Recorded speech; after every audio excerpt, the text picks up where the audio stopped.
Good morning students, welcome to BBVN online classes. Today we'll do the questions of exercise 13.2. okay? मैंने यहाँ पे कुछ 2 questions और करवा रही हूँ और फिर आपके बाद उसके बाद ये चैप्टर आपका कंप्लीट हो जाएगा। अब क्वेश्चन में क्या कहते हैं, मैंने यहाँ पे क्वेश्चन नहीं लिखा है, अब मैं पढ़ के बता रही हूँ आपको। A car takes 2 hours to reach a destination by traveling at the speed of 60 kilometre per hour. एक कार अगर उसको उसकी स्पीड उस कार की स्पीड अगर 60 किलोमीटर पर आवर है तो वो अपने डेस्टिनेशन में पहुंचने के लिए उसको 2 घंटे लगते हैं। तो मैंने बॉक्स बनाया, यहाँ पे लिखा है स्पीड और टाइम। ओके, कितना है, अगर स्पीड कितनी है 60 तो कितने घंटे लगते हैं, 2 घंटे लगते हैं। ओके, ध्यान से समझना है इसको। How long will it take when the car travels at the speed of 80 kilometre? अगर कार की स्पीड डेस्टिनेशन वही है बट स्पीड कितनी कर दी, ज्यादा कर दी जाए, मतलब अगर स्पीड 80 किलोमीटर पर आवर हो जाए तो आपका टाइम कितना लगेगा। ठीक है, अगर देखो अगर कम स्पीड होगी तो टाइम क्या होगा, ज्यादा। स्पीड कम है आपकी तो आपको टाइम ज्यादा लगेगा पहुंचने के लिए। अगर आपने स्पीड ज्यादा कर दी तो आपको कम टाइम का लगेगा, कम लगेगा ऑब्वियसली। ठीक है, तो अब ये यहाँ पे ये कौन सा क्वेश्चन होगा, ये आपका इनवर्स प्रोपोर्शन होगा। ओके, सो इसको यहाँ पे सपोज दैट आपने एक्स ले लिया, वाई ले लीजिए यहाँ पे।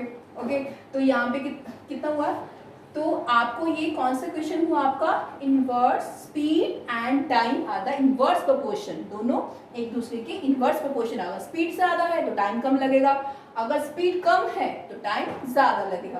तो इनवर्स प्रोपोर्शन आपको ये लिखना जरूर है कि इनवर्स प्रोपोर्शन का क्वेश्चन है या डायरेक्ट प्रोपोर्शन का आपका क्वेश्चन है। सो वो क्या होता है आपका फॉर्मूला, x1 और y1 लिख लो यहाँ पे, तो ये कितना हो गया x2 और y2 लिख लीजिए। ओके, तो it means that 60 into 2 is equals to 80 into y लिख दो, यहाँ पे y2 ले लो, तो ये कितना हुआ y2। मुझे ये अगर ये वाली निकालनी है, अगर टाइम अगर स्पीड 80 है तो टाइम कितना लगेगा, तो ये कितना हुआ 60 into 2 और यहाँ पे इसकी वैल्यू निकालनी है तो 80 को अपॉन में ले आएंगे, तो ये 0 से 0 कैंसिल, 2 1 2 2 4 8। ओके, तो ये कितना हुआ आपका 2 3 6 2 2 4 और इसको y2 कितना है आपका विच इज इक्वल्स टू 3/2।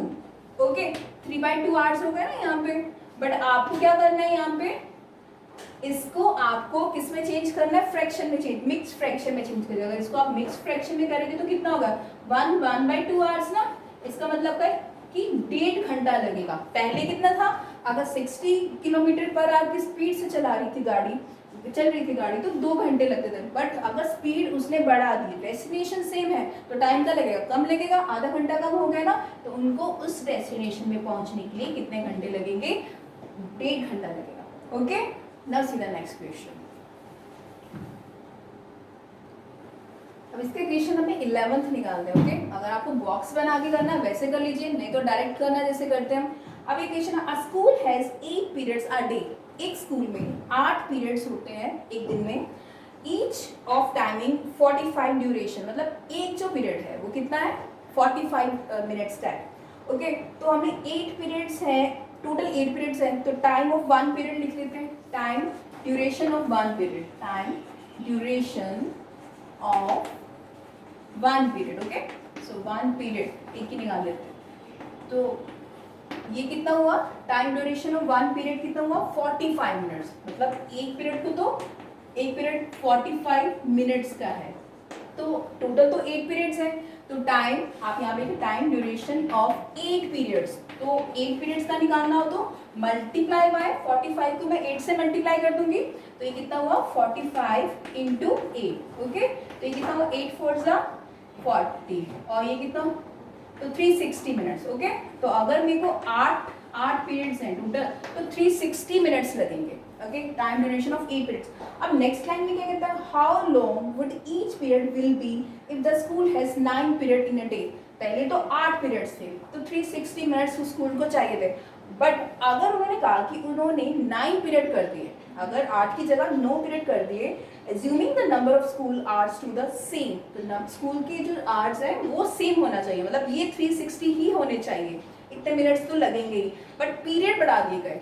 ठीक है, तो अब कहते हैं कि if the school has 9 period, तो अगर 9 पीरियड्स होंगे, अगर 9 पीरियड होगा तो 9 पीरियड का करना है, तो टाइम ड्यूरेशन ऑफ 1 पीरियड, तो time duration of period, okay. तो अगर टोटल 9 पीरियड और टाइम ड्यूरेशन ऑफ पीरियड कितना होगा, जितना मुझे एक पीरियड का टाइमिंग निकालना कितना होगा, टोटल तो 360 थे, उसने कहा कि ये चेंज नहीं होंगे, ये तो 360 ही रहेंगे, ओके, ये तो 360 मिनट्स ही रहेंगे, तो बट पीरियड्स 9 करने हैं, तो डिवाइडेड बाय 9 कर दीजिए, तो डिवाइडेड बाय 9 1 9 9 4 36 0, तो ये कितना हो गया 40 मिनट्स होगा, ओके। तो आप एक पीरियड जो होगा, अगर टोटल 9 पीरियड्स है तो time duration of 1 period is equals to time duration of 1 period, okay, 1 period. अगर कितने कर दिए पीरियड्स, कितने कर दिए 9, तो 40 मिनट्स लगेंगे। अब देखो मैंने ये कौन सा क्वेश्चन है, ये इनवर्स प्रोपोर्शन का क्वेश्चन है, इनवर्स प्रोपोर्शन। अब मैंने आपको कैसे करवाया है, आप वो जो क्वेश्चंस है, अगर बॉक्स वाले क्वेश्चंस नहीं आते वैसे बनाने, आप ऐसे भी कर सकते हैं। आप मतलब अगर आपको ऐसे इजी लगता है तो आप ऐसे कर लीजिए, अगर आपको बॉक्सेस में करना है वहाँ पे क्या आएगा, ड्यूरेशन आ जाएगा, वही क्या आएगा, नंबर ऑफ पीरियड्स आ जाएगा।